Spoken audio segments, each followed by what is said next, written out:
J'étais cueilli à chaud, à froid plutôt. Ah ben c'est bien, on parle de l'amour de Dieu. J'aimerais ce matin vous parler de quelque chose qui m'a fait du bien cette semaine et qui, je suis persuadé, est un message pour quelques-uns d'entre nous. L'amour de Dieu va jusqu'à nous rendre notre dignité. Il nous rend notre dignité. Pourquoi ? Parce que peut-être on s'est éloigné du Seigneur, peut-être qu'on a fait le point de sa vie, on s'est aperçu que on se retrouve au milieu des pourceaux.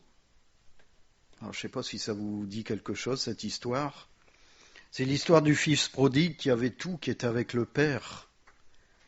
Il avait tout, tant qu'il était avec le Père.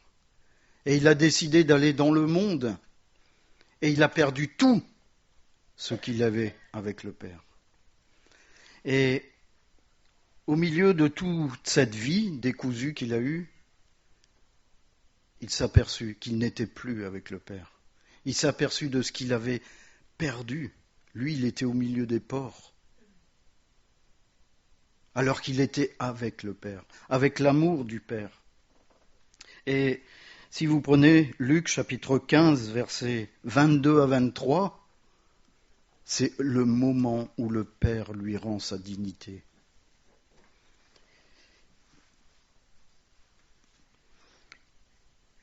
Luc chapitre 15, versets 22 et 23. Mais le Père dit à ses serviteurs, apportez vite la plus belle robe et revêtez-le. Mettez-lui un anneau au doigt et des souliers aux pieds. Amenez le veau gras et tuez-le. Mangeons et réjouissons-nous. Lorsqu'on revient au Père, le Père se réjouit. La robe, c'est l'image du salut et de la justice divine. Lorsqu'on revient à Dieu, il nous couvre de cette robe.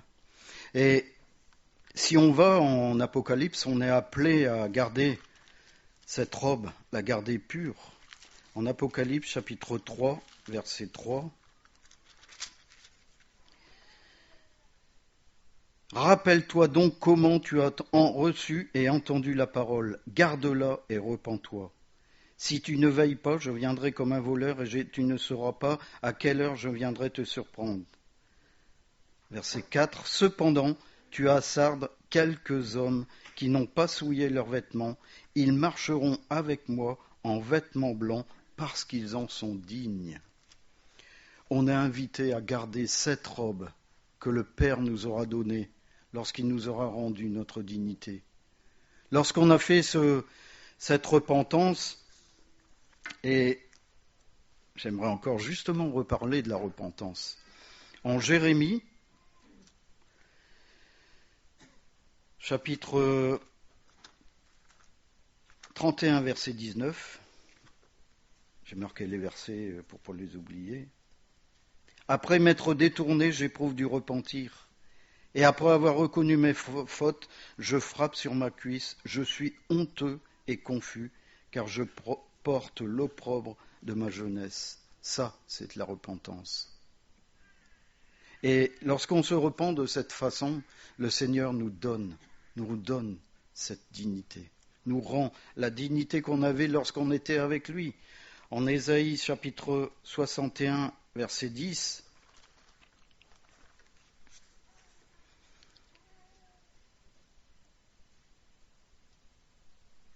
j'ai dû me tromper de verset. Ah non, 61, je me trompe de chapitre, pardon. Je me réjouis en l'Éternel, mon âme sera ravie d'allégresse en mon Dieu, car il m'a revêtu des vêtements du salut. Il m'a couvert du manteau de la délivrance, comme la fiancée s'orne d'un diadème, comme le fiancé s'orne d'un diadème, comme la fiancée se pare de ses joyeux. Il m'a couvert du manteau de la délivrance. Le Seigneur ce matin veut vous couvrir du manteau de la délivrance. Le deuxième point, c'est l'anneau. Il lui met un anneau. Alors ici, c'est le signe de la relation entre le Père et le Fils. La relation est à nouveau entre Dieu et nous. Et on peut comparer cet anneau à l'Esprit de Dieu qui vient en nous, qui rétablit cette relation. Et c'est important de comprendre que l'amour de l'Éternel va jusque-là. C'est qu'il veut rétablir toutes choses. Le troisième point, c'est les sandales. Vous savez que c'était très important et en ce temps-là, on voyait un peu le rang social des personnes. Il faut savoir que les gens d'une certaine caste, on va dire, ou certains rangs dans la société avaient des souliers. Et les autres, les serviteurs, n'en avaient pas. Et ce père a remis des souliers à son fils, parce qu'il avait tout perdu.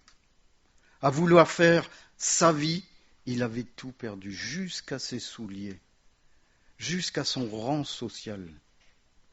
Le père, la première chose qu'il a fait, c'est qu'il l'a couvert de la robe, mais il lui a donné des souliers.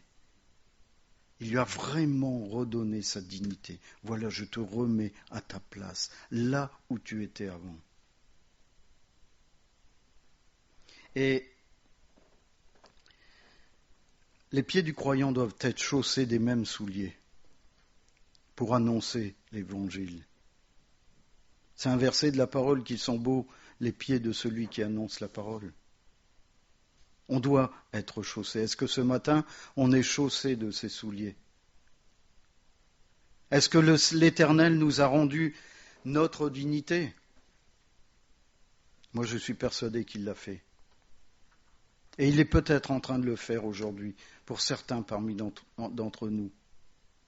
Parce que son amour, et on l'a chanté, va jusqu'à ce point-là. Et ça commence, comme je l'ai dit dimanche dernier, par quelque chose d'essentiel, la repentance.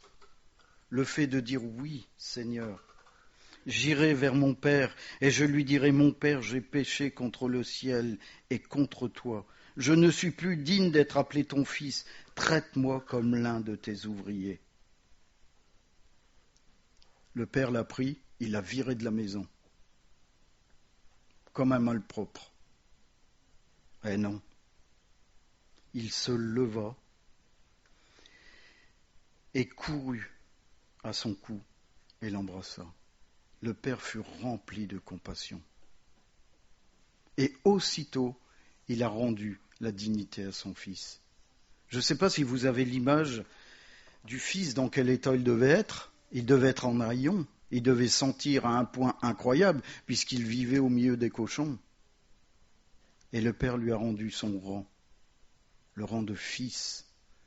Ce matin, l'Éternel veut vous rendre votre rang de fils et fille de l'Éternel. Et vous savez que si vous étudiez, on va dire que l'Éternel veut vous rendre saint. Et si vous étudiez chaque mot, saint, ça veut dire séparé d'eux. L'Éternel veut vous séparer de ce que vous avez connu avant, de cette ancienne vie. Pour ça, ça passe par la repentance, mais ça passe également par le fait qu'il va vous rendre tout ce que vous avez perdu. Alors, le principal ce matin, je crois, c'est de faire le point de ce qu'on a perdu. Est-ce que j'ai perdu quelque chose ce matin? Parce que l'Éternel est là. Il a compassion et il va vous rendre votre dignité dans le nom de Jésus. Amen.